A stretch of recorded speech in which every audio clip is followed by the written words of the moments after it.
Hey guys, this is Rest and Ashley, and this is SheWolf Alchemy. And today we are talking about distress tolerance.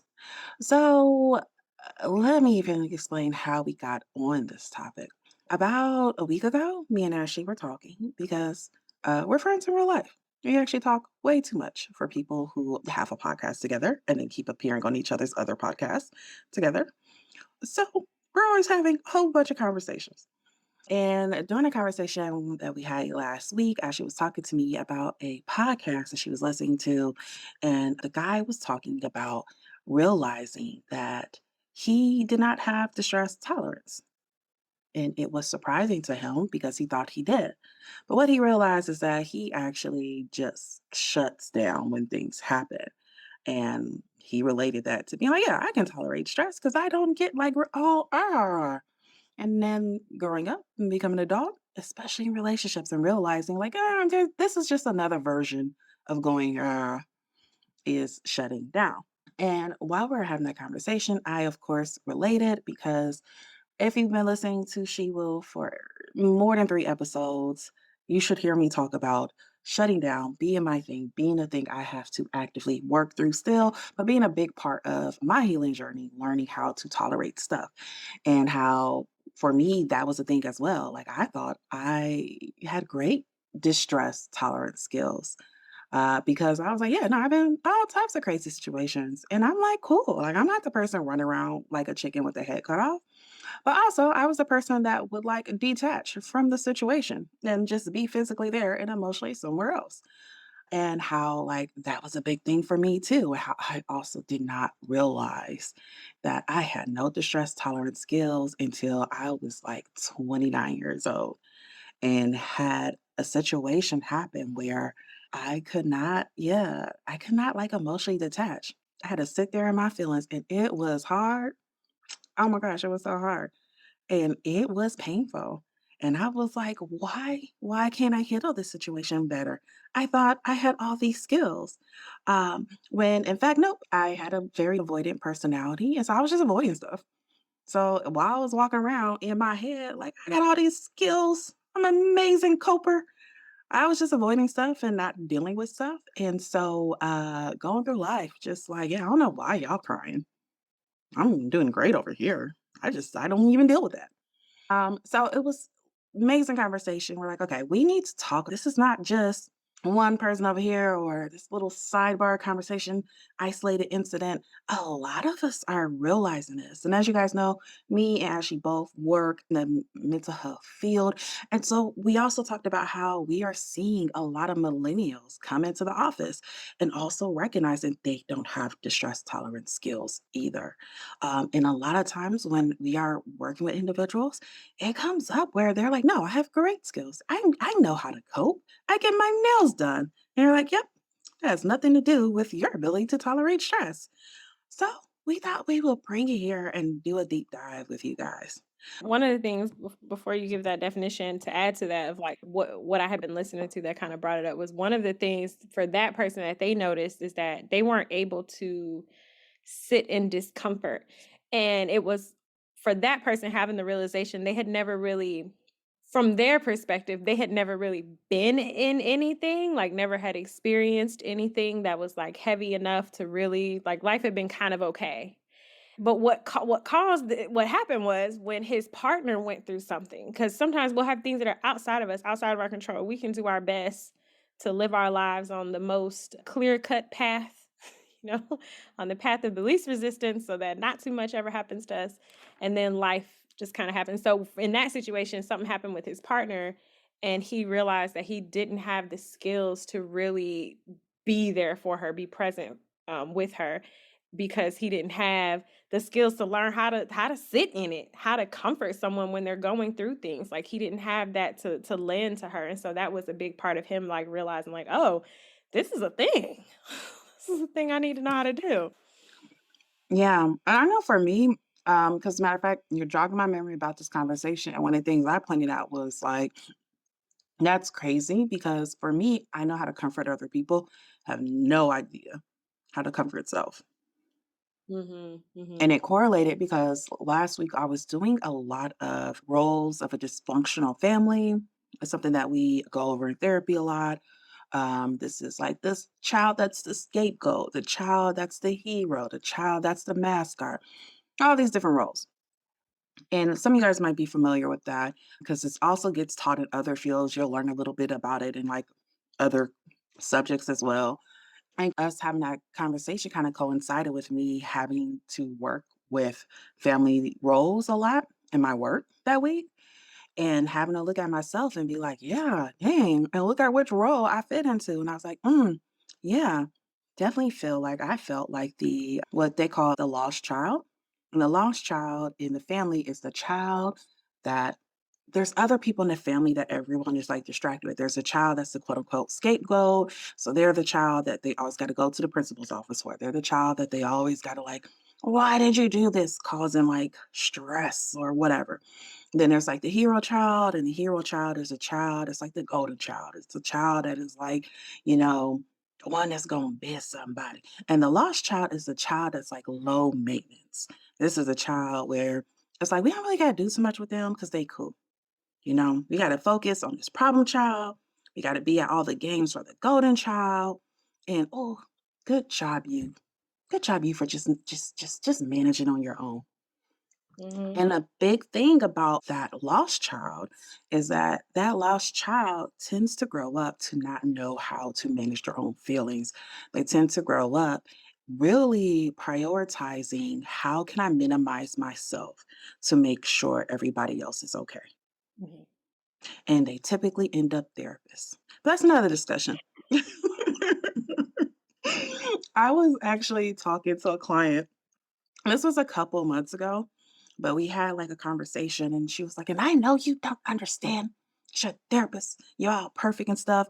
And I had to stop her. Like, first of all, there is a dysfunctional family to therapist pipeline. Like, nobody, let me make it clear. While y'all out here finding therapists, it's not some like, we were perfect. And we were like, other people should be perfect. So we went to school for therapy to teach you how to be perfect. No, no, no, no, no. Your therapists are the biggest, hottest messes. Y'all don't even know. Y'all don't even Oh know. no. Y'all don't know what it's like to be getting your CEUs in a training with a group of 30 other therapists that all want to raise their hand and also talk about how it relates to them. Okay? There is a That you're doing this. history to Shh, I therapist told top line. Not no, you be the like, shh, don't let them know. don't do that. No, it's funny that you're saying I'm laughing because I know I like, I don't know, that narrative always makes me like, "No, because no, because I got into social work because I wanted to help people." But for real, when I really Okay, I'm about to say, did you I see my I face? know, Because I'm right? like, don't make me. No, I know, right? Me and you need to have a sidebar conversation No. because we are No, glossing no. over some things. I that's one of those, like, that's how I because of the way I got into the field, right? But my Mhm. path in this field has definitely been informed by my life experience. Yeah. Yeah. And I think, just to share, because you were sharing earlier with, like, kind of realizing of, like, no, it's not that I actually went through and healed from that thing. Like, I know for me, I kind of bulldozed through my life in general. It was just like, "Well, that happened." It just kept going. That is definitely your way. That is definitely your way. You are Yeah, man. definitely the friend. When we first met, you were definitely the friend that would say something really traumatic with a smile on your face, and you're like, "Yeah, so anyways," and I just, Yeah. pick Yeah. yourself up. My And I'm childhood like, was are definitely you healed? Are you fine?" 'cause who asked that? Yeah. For me, my childhood was something I got through, it was done, it was over. As far as I was concerned, I was a functioning adult, and so who cares, you know? And then, of course, things started happening, coming up, such, and such, having a situation, like you're talking about, like, I know for me having a situation where it was like I remember even thinking like, "Ah, shit, I'm about to have to go to therapy." Like, I was so mad, like, this is gonna be the thing an experience that made me be like, "Oh, crap, am I gonna have to go to therapy for this?" And it really And it was that feeling of like, I literally had I don't wanna have to deal with this. Like, I knew it was gonna have an impact, but I just really was like, "Please let me just put this behind me and go on by my life." And I tried to get away with it for about 2 years until, kinda like you were saying, I know for me it was being in, like, one of them trainings. That's why it's funny you mentioned getting the CEUs. Being in a training, and oh my god. I was getting hit with it was a trauma-informed training, and so I was getting hit with videos of, like, trauma, trauma, trauma, trauma, Yeah. Mhm. flashback, flashback, flashback, and it was the symptoms. It was the symptoms that I was really identifying with because, we can all have our own different experience, but it was the symptoms of it that was really just kicking my ass. Like, I realized by I think, like, the second video they showed that I had been holding my breath. And, they were Mhm. like, "And now for another video," and I was like, "Oh my god, like, they're gonna show me something else?" Like, I just couldn't believe it. And after that, I was like, "Yeah, this is not it. Like, I need to go deal with whatever is going on because I can't because my work is important to me." And I was like, "I cannot show up for people or even do this damn training because I was being trained to facilitate that training for others, and I was like, "I can't do this if I can't even sit through the videos," you know? And so, yeah, therapy taught me that it was a lot of stuff that I just kinda was like, not it hadn't been dealt with. It had not been dealt because as far as I was concerned, it was just in the past, and things in the past didn't matter. Every now and then, I will go on a rant about something that I know we both relate to, and you're just like, that poor rest. And then I'll hit on a specific topic, and you will go down this hole, and you're like, why were you talking about this?" Especially certain family stuff. There's certain family stuff that at first we both in there and we talking about it, and you cool, and then you'll get to this midpoint, and you be like, "And why did they? I don't know. I do not." And I'll be like, "Oh, I forgot. Ashley likes talking about this in small chunks." I didn't She Mhm. I didn't mean to I didn't mean to do that. Now I gotta reel this I gotta reel this back in. I mean, you wanna go there? No, I Yeah. Yeah, yeah. No, but that's a typical thing. I definitely remember being though in grad school and like having a moment of like looking around the room and being like, yeah. So we all just agreed it was cheaper to just get a degree than to stay in therapy for the rest of our lives. Like it just seemed like that was what was happening. Like at some point, we had a teacher who made us do this project where you had to detail about one of the hardest things you ever been through in your life in that's front of the deep. class. You had to like create a timeline. You had to like pinpoint a really difficult in front of the whole class. And the thing that I went through, it was still, very hard because now I got to talk about it out loud. Y'all know I don't like talking about stuff. I grew up actually, I just got triggered earlier this week. I don't know if I told you this. I was listening to a watching a TikTok, and this guy randomly comes on the screen and he was just like, yes. And he was like, some people, they like to keep things in their life separate. Their friends don't get to really meet their family. Their family doesn't really get to meet their partners. Their partners don't get to meet anybody. And they keep all these areas in their life separate. Their career is separate. Don't look at me like that. I know that's my issue. I As was just I'm listening. raising it, I'm talking about it now. That was my listening face. That was your listening face? That was your judgment face. That was your rock face that your eyebrow went up so high. But so he was talking about this, and at first I'm just kinda, like, doing other stuff because I had my headphones on, like, my phone was somewhere else. I think I was, like, washing the dishes, and I was just like, "Oh, what's he about to say? Great human beings? We're gonna change the world?" And he was like, "'Cause it's trauma. You don't feel safe for these all parts to touch because all of these parts." And I was just like, "Oh, oh, oh, oh," and it was just like thing after thing after thing after thing after thing. And I was like, "Yeah, so eventually gonna have to deal with that." Ashley keeps bringing that up.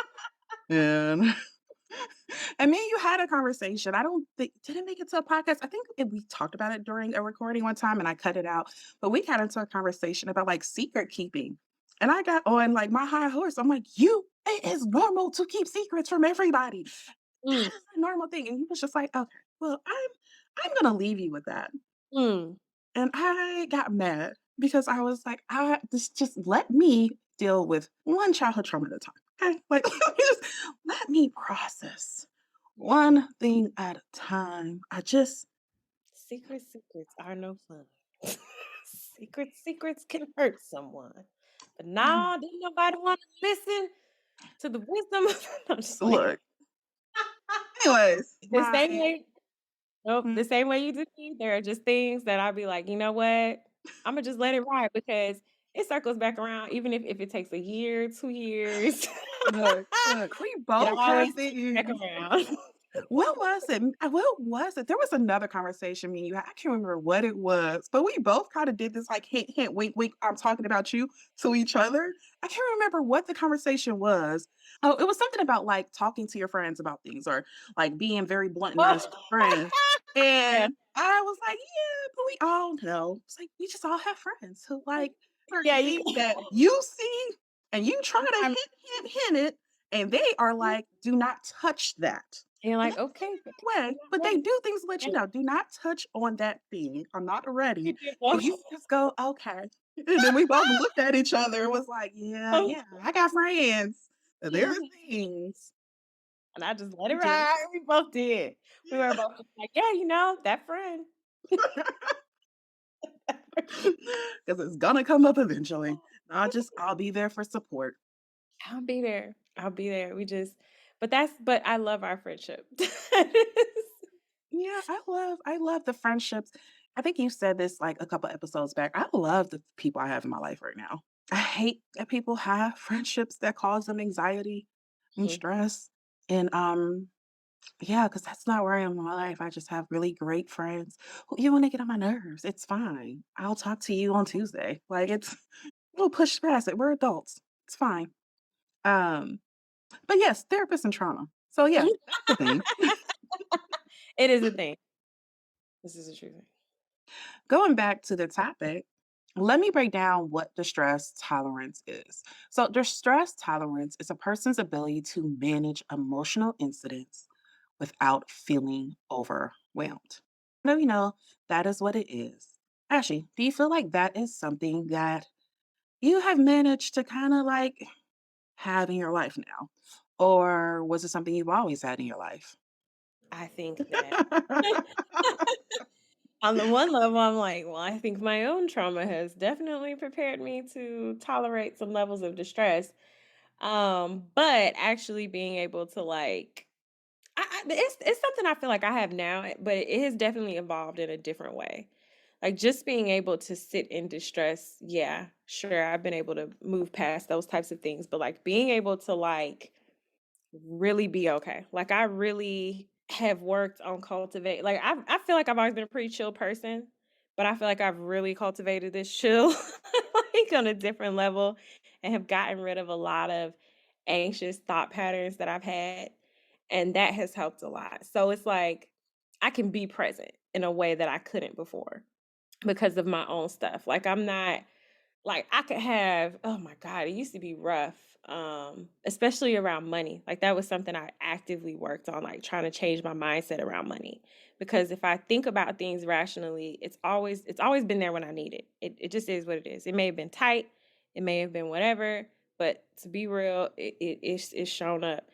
But I would spend so much time worrying about it, worrying if it was gonna work out, if it was gonna show up, if it was gonna be there. I don't know, whatever the hell the case may be, like I could find out,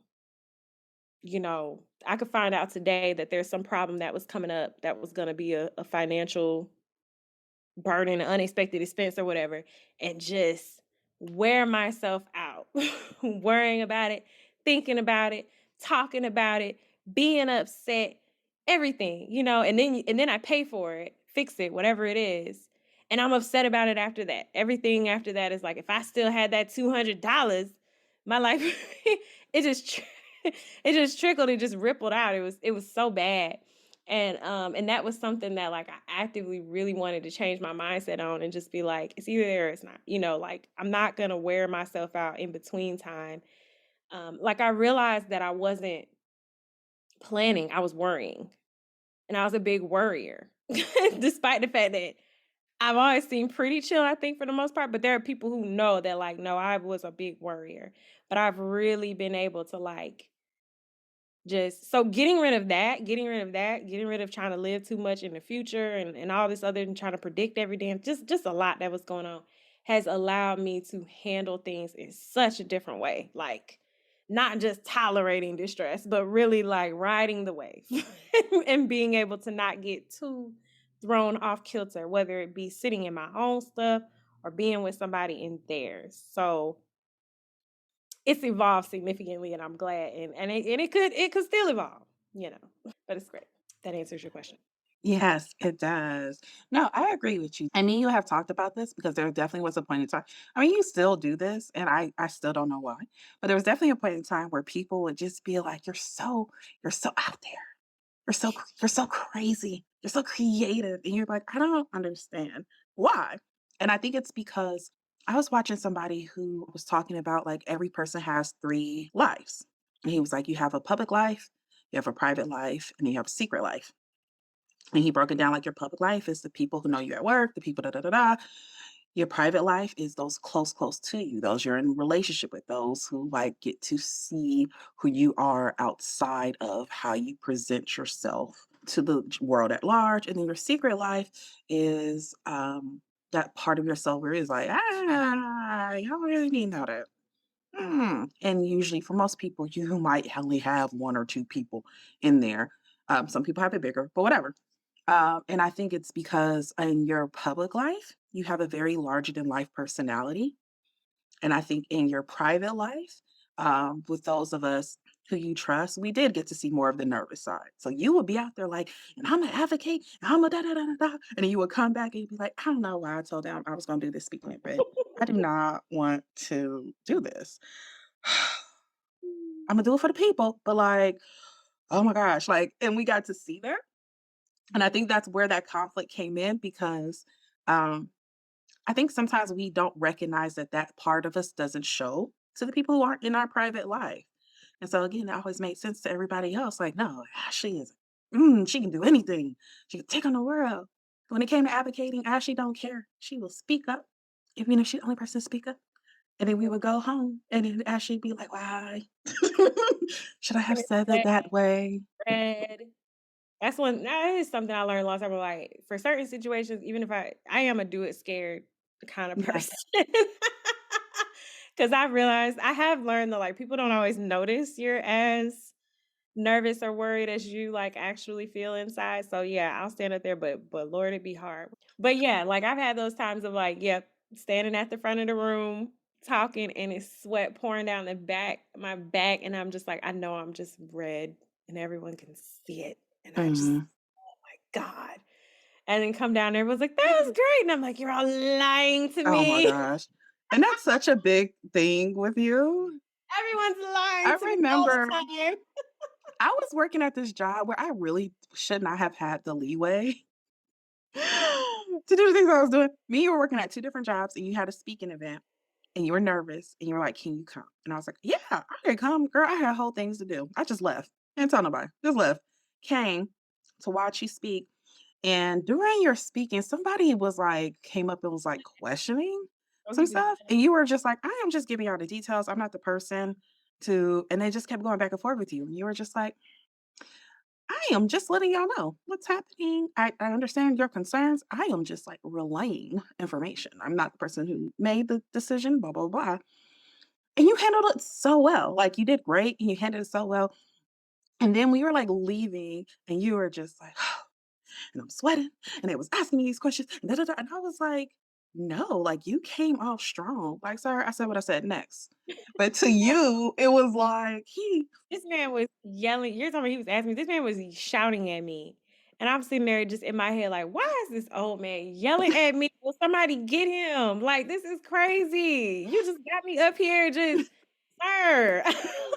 but you handled it well, is my point. But when we was walking out to the parking lot, that was not and I kept reassuring you, like, no, actually, if anything, I walked away from that like, oh, Ashley can do this. Ashley got this. 'Cause she got random people yelling. And she handled it with so much poise and so much elegance. But yeah, for you, it was definitely like a Yeah. I'm saying the chill has gone deeper. You know, I always had the chill exterior. It's gone deeper. I really Good. am. It's I really penetrating am your much inner more life. chill. Yeah, I really am a lot more chill these days. It's really nice, actually. Yeah. Mm, I think that one of the important things about like having some distress tolerance is being able to like of course do this for yourself, being able to sit in things yourself, being present, but also being able to lend that to others, I think, to people that you care mhm, about when they go through things, being able to support them. And it's funny, we you and I in a different way, it's making me think of us. We were visitors on another podcast mhm. and we were talking about vulnerability. Well, we were talking about like feminine energy and vulnerability and that kind of thing. And I was talking about being able to provide that space for others. Yeah. And that is something that has become more of a thing for me and not just in work. Cause okay, it is one thing, it's hard enough to do. It's one thing to do it work wise with clients, yada, yada, yada. But being able to sit with a friend, being able to sit with a partner, a lover, whomever that is, while they are sharing with you, while they are having a vulnerable moment and really being able to sit in that, I think is like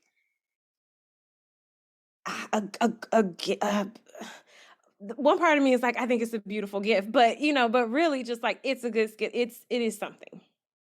I think it's important. When you have that, you can lend it to others.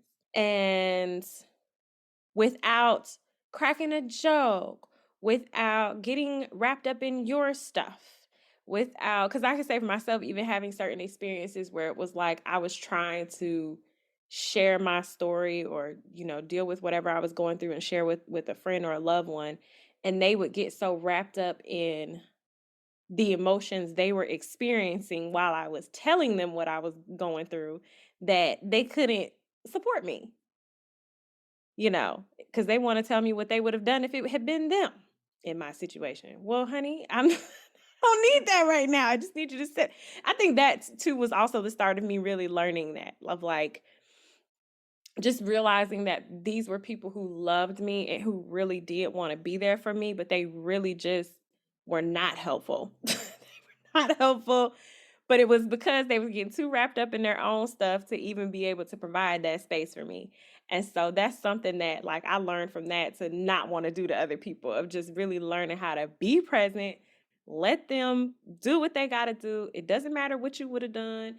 It doesn't matter how you feel about it. It's one thing to have empathy, but to go into, oh, I feel and I think and this is upset. They don't need all that. Not in that moment. I think humor can sometimes still be comforting and de-stressing. Know your audience though. That's the biggest thing with humor. Is one of those things that like it doesn't work Mhm. for all people. It definitely can make some situations worse. I would say when it comes to like being able to lend comfort to others, that's something I've always been really good at. That's something I have my PhD in. I got my background work in. That is my area. Except for with grief. I am horrible with grief. Grief, I'm really weird about. I'm really weird with What grief. about receiving comfort? Yes. So that is really more my thing. Like lending comfort to others, no problem. Um, I I had a colleague just last year tell me, like, you're a vibes person. You're a vibe therapist. I'm like, what does that mean? Because we were talking about like consults and so forth. And they were like, when you get consults, you almost always get the client because of your vibes. You make people just feel very comfortable. You make people feel very, very safe. And so, yeah, lending comforts to others, yep, do no problem. That was nothing. But being comforted, that is something I'm still learning. And providing comfort to myself, it's something I have to remind myself to do, though. It's still not automatic for me.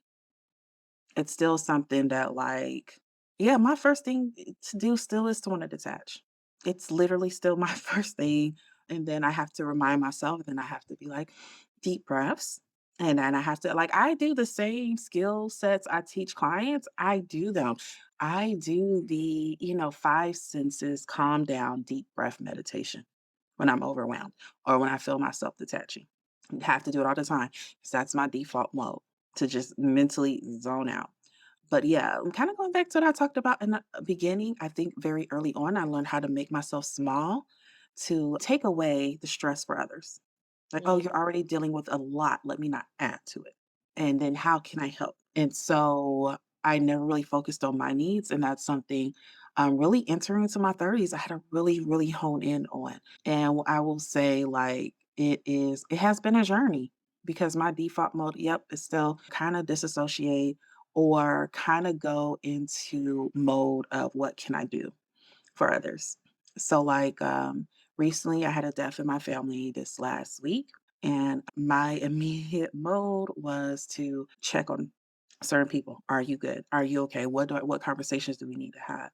My automatic mood was to, like, the day I found out, I still went to work. Still went to work. It's the day of. And I had a meeting, and actually in that meeting, some colleagues were like, "Yo, are you good?" And I was like, "I'm fine, fine." And then, I had a stressful conversation with family, and I was like, "Oh, you are not fine. You are not fine at all." And I had to tell myself, like, "Okay, so what are we feeling?" And I was like, "Okay, we are overwhelmed. You have grief, you have stress, you have a lot of anxiety around this, and you need to take a break." And, like, I finally did. I reached back out to my boss and was like, "You know what? I'm not fine. I need to take the next 3 days off." And even with that, like, I'm even thinking, like, with the funeral coming up, I now realize, like, I'm not gonna be able to make it to the funeral, it's out of state, and I thought the funeral was gonna be a lot sooner, so when I took off the weekend, I thought I was gonna be, like, flying out, and it got pushed back, like, 10 days. And so, I then that made me really stressed, and I was talking to my mom, and I was talking to my brother, and because it was a really big death for my brother, and I was talking to him, and I really wanted to be there for him, and so, like, I was driving myself crazy, and I was like, "Okay, so Imma catch this $679 flight on the morning of the funeral, and Imma just fly back immediately after, and then I have this interview immediately after, and I was talking to my mom, and she was like, "Calm down." And she was like, "It's gonna be virtual as well. You can be there in spirit. You've called the people you needed to call. You comforted everybody you needed to comfort." And I was like, "Yeah, but if I don't show up, it's gonna look this way, and this person's gonna be mad, and that person's gonna be angry." And I said, da da da da. And she was like, "You are stressed." Also, so I was getting like acne, and she was like, "It is showing in your face. You are completely stressed right now. You need to chill. What can you do?" And it was another reminder for me of like, this is you again going into how can I be a comfort for everybody else? And uh, yeah, being more concerned about that than being like, okay, you need to provide yourself some comfort.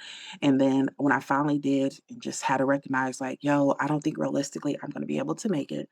I will go to the virtual viewing. I'm still going to call everybody. I'm still going to, what do you need? How can I help?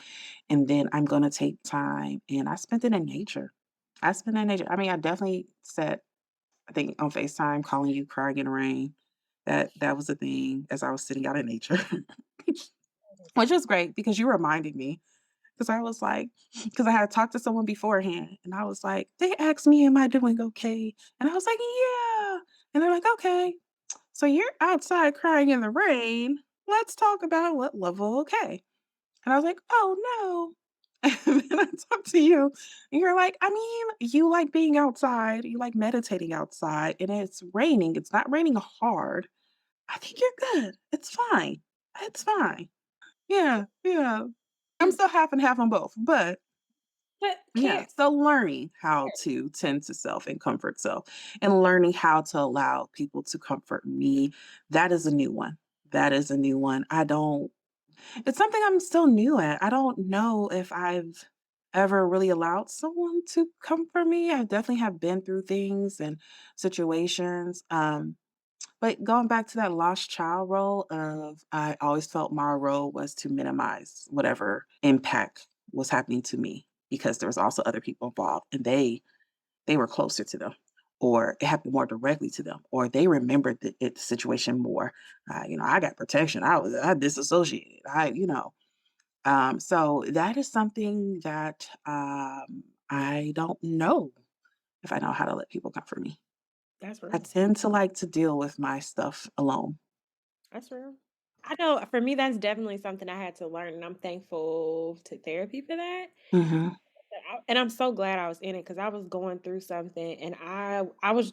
just like I did everything else, I was just gonna bulldoze through it, handle it, get to the other side of it, and keep it moving. And she was just like, my therapist was just like, "You take a friend," like, do they know? I'm like, yeah, they know, and specifically because I had to learn that with my mom, like that I have to tell her what I need. It's not like I really had to learn that like you can tell people what you need and that for the most part like they will show up for you if you ask them and you let them know. And I really had to learn that through that because I didn't want to bother anybody with my stuff, didn't really want to just, you don't want to make people go out of their way. And I always felt like I got this. Like I can handle it. I felt like I could handle the brunt of things better than other people could. So it was more okay for me to just take it on. Like even if it became a situation where it was like there was no your burden versus mine. Like just give me yours too because you can't handle this. I can. So I take all the messiness associated with it and deal with it on my own. And so, but yeah, but it was a good experience to have people show up for me, be there for me. And then the new level is learning that, yeah, I want people that I don't have to tell them every dang on thing of how to show up for me. I would like people who just, you know, uh well, certain types of people, especially in looking for a partner, that became something important to me. Like I want someone who can anticipate my needs or who can just shit, help out. I don't want to damn have to like it's more mental energy for me to have to be like, oh, I am in need. Hey, can you show up for me? And not saying that's not great. Have at it. I think we should all do that, and you should do that with people in your life. And it's a great lesson for me to have had. The next level to that, though, is realizing in certain types of dynamics, I don't want to have to do that. I just don't want to have to do that. Specifically in a partnered relation, no, I don't want to have to do that. I want, damn, like it's okay. I can say my needs, but my God, I shouldn't have to every freaking. Anyway, I'm exhausting myself just thinking about it. Look, I won't go into the full details of it because we're not that type of podcast. But I actually a TikTok out here saving the world, y'all. But also, I just want y'all to know y'all don't have ADHD. You're not on this spectrum, and I'm not a stud. Because there's other things that TikTok keeps telling us. But I'm gonna bring this up again. I came across a TikTok last night that like had me in my feelings about this topic because it was a sex therapist and she was talking about to people about like their fantasies. And she was like, a lot of times your sexual fantasies is actually relating back to things that you're missing in your everyday life. And so she It makes went sex icky. Go ahead. but she went into like, she's like, so maybe you have a bondage fantasy. And you're like, oh, I don't want to tell nobody this, but when I am alone, that's what I think of. That's what gets me there. And her whole thing was like, all that could mean is that you really want to give up control in your everyday life. That you really want to be in a space where it feels safe to not have to be in control and everything is still ran like it's supposed to be ran. Okay. So this makes me think of, let me see. I was listening to a podcast and it was about this type of BDSM where basically they like ignore the man. They would just ignore them.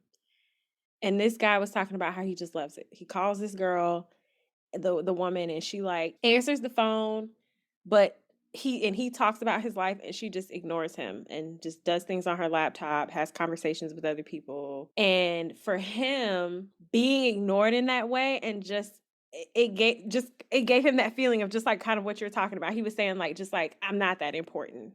It doesn't matter. The Yeah. weight of the world is not on my shoulders. I'm not like that's what that gave to him.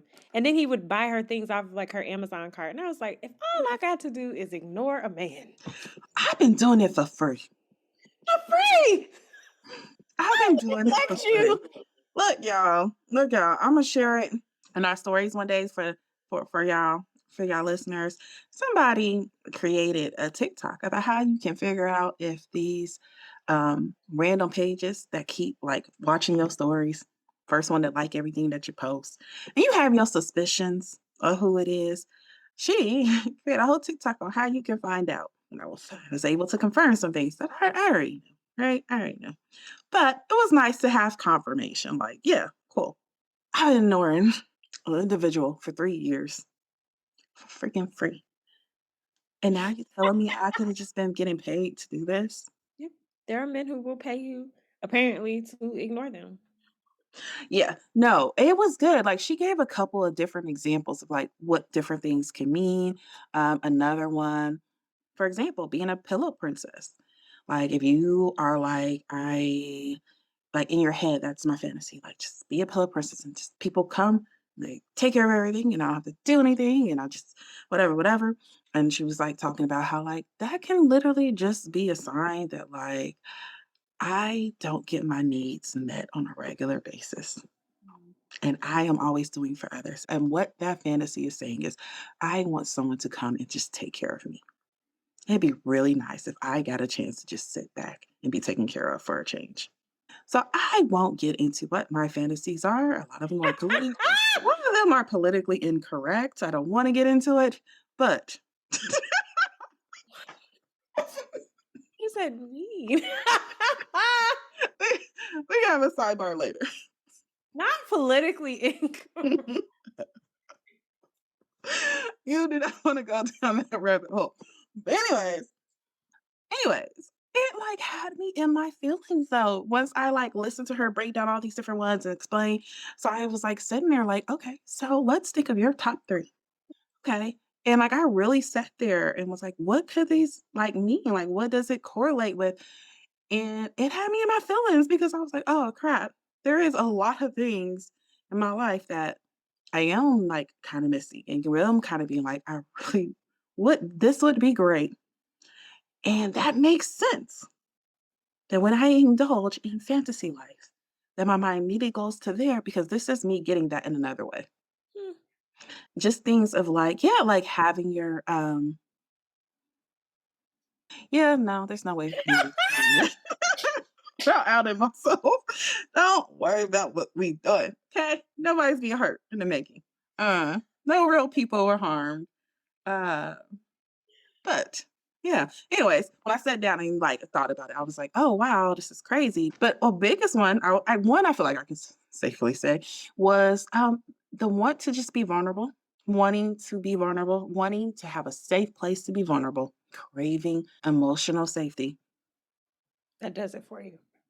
And apparently, I mean, it, I mean, in a yeah, roundabout way, it don't right. whatever for whatever stray.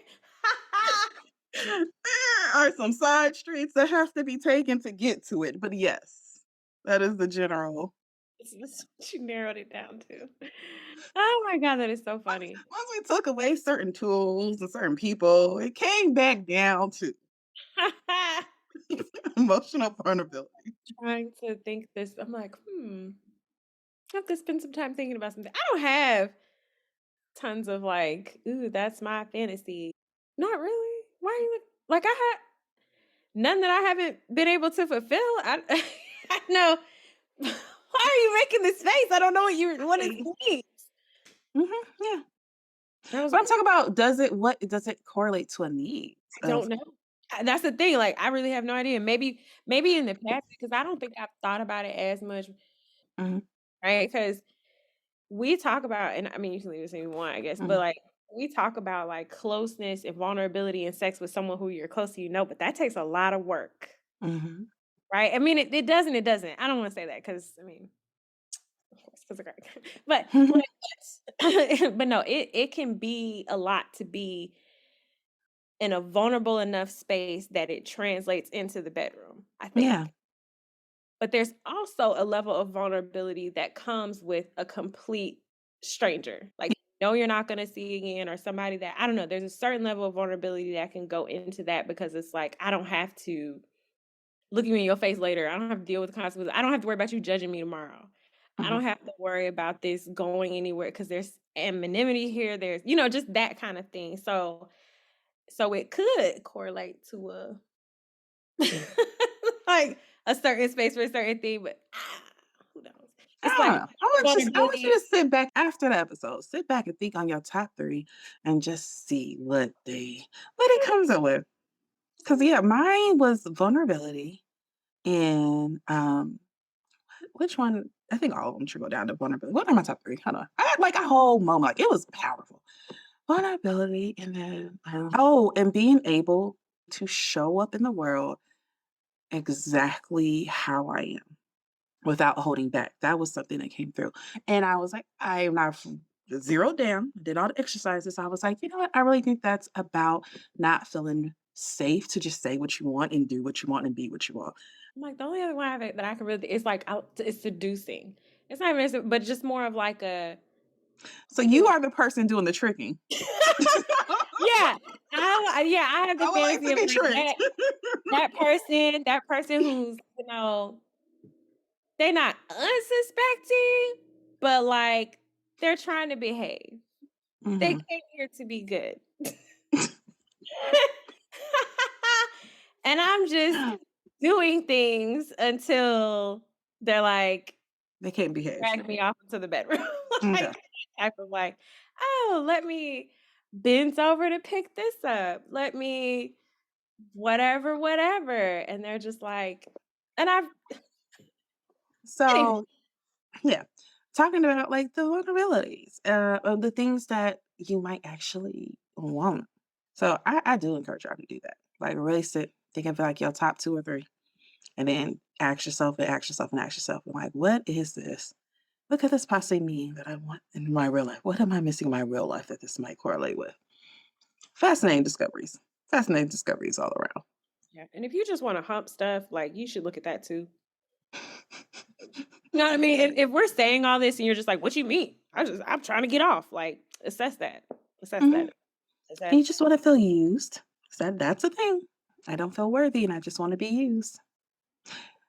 Anywho, the stress tolerance, because I don't think we've actually talked about it this episode. That's not true. Yeah. But yeah. We don't talked about it. Everything. This is the title of this episode. So I'm like, yeah, I mean, maybe the stress tolerance? Question mark. So speaking of sex, emotional regulation skills.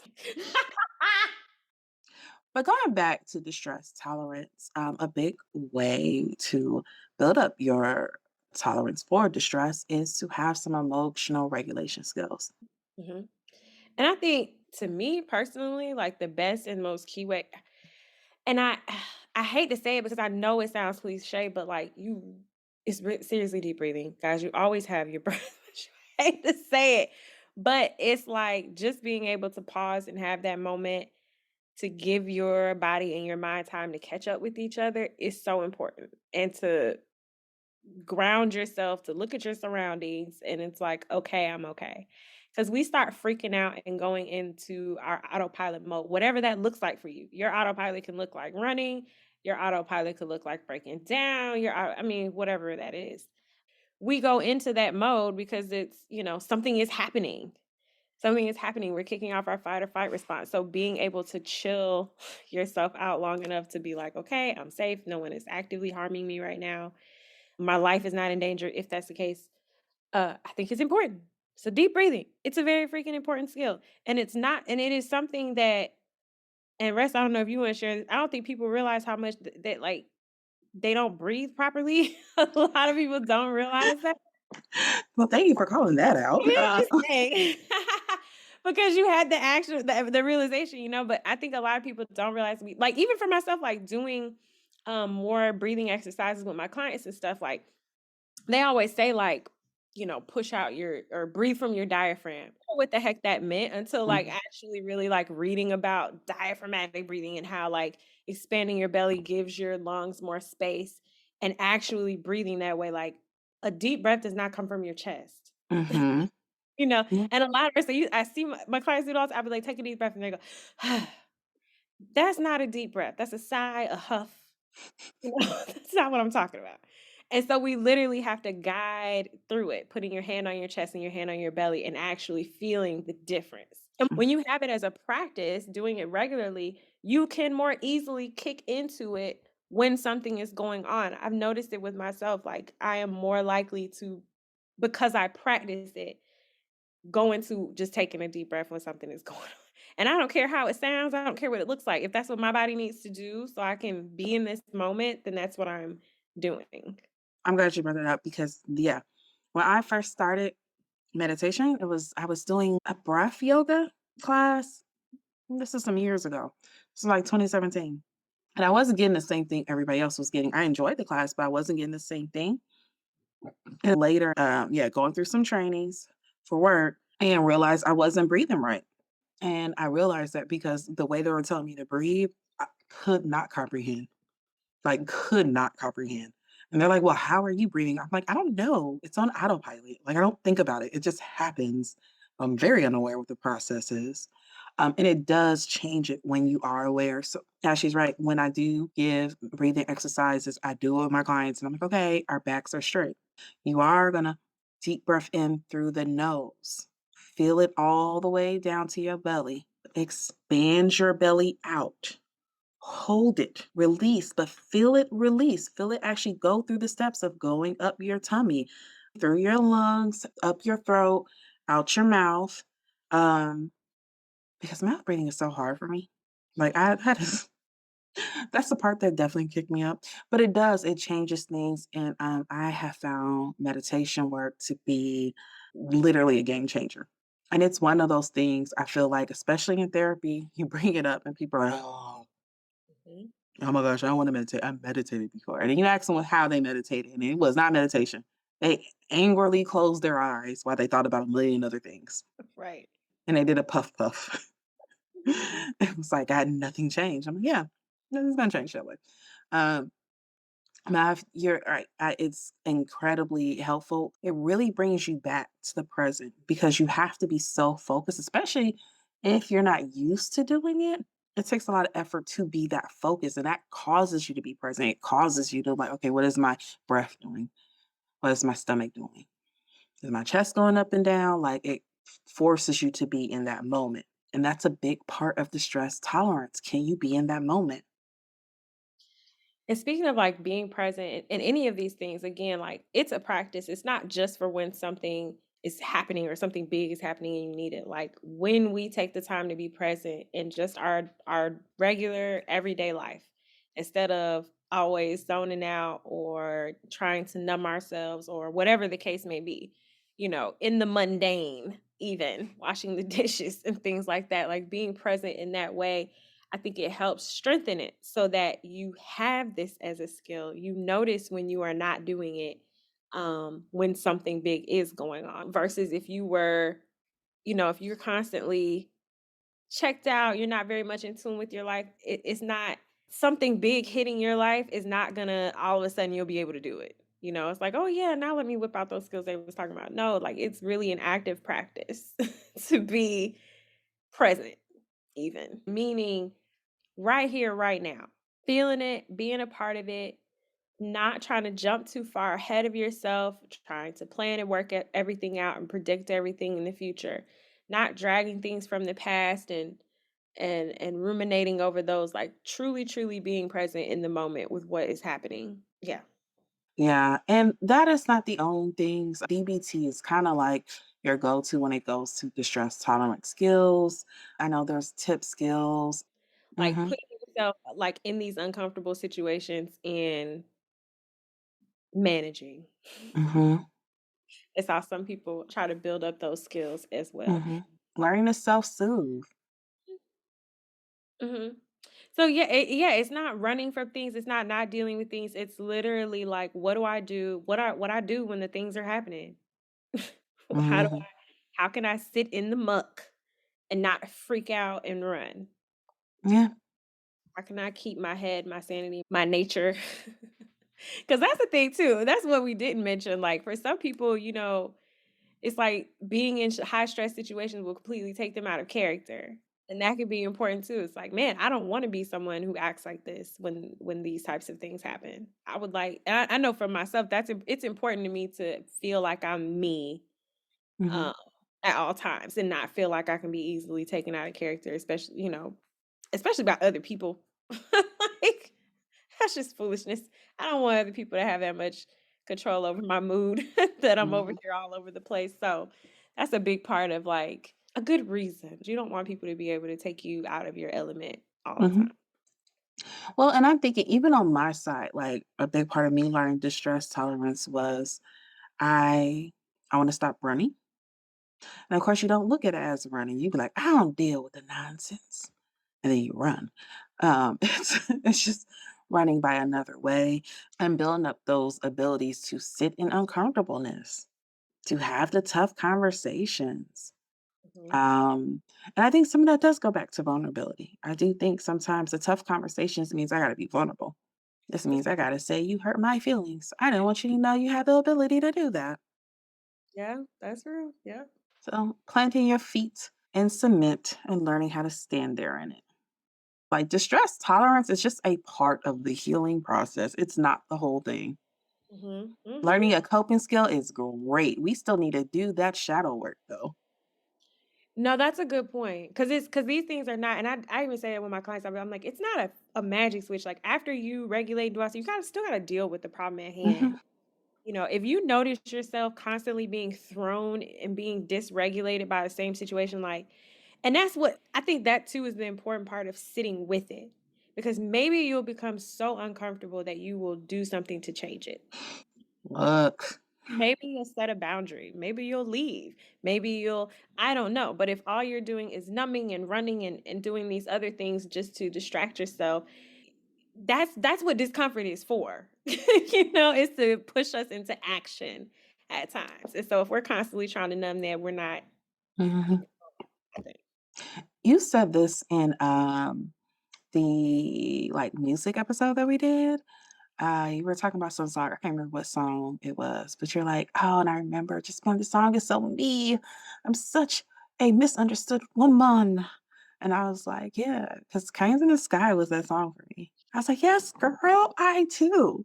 I too try. I stood all type of stuff to make that feeling go away. It didn't. It didn't. I had to talk to a therapist. Yeah. Yeah. Mm. But that was my misunderstood woman song of like, yes. And again, like we said, I think just in the other episode 2 weeks ago, you can use that song as a checklist of like, do I have the stress tolerance skills? And if you can agree with more of the three of the things she said in that song, probably not. Probably need to work on it. Probably need to step it on up.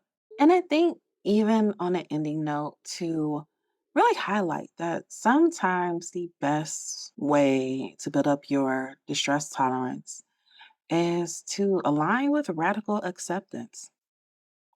Mhm. Acceptance that, okay, this is what things are right now.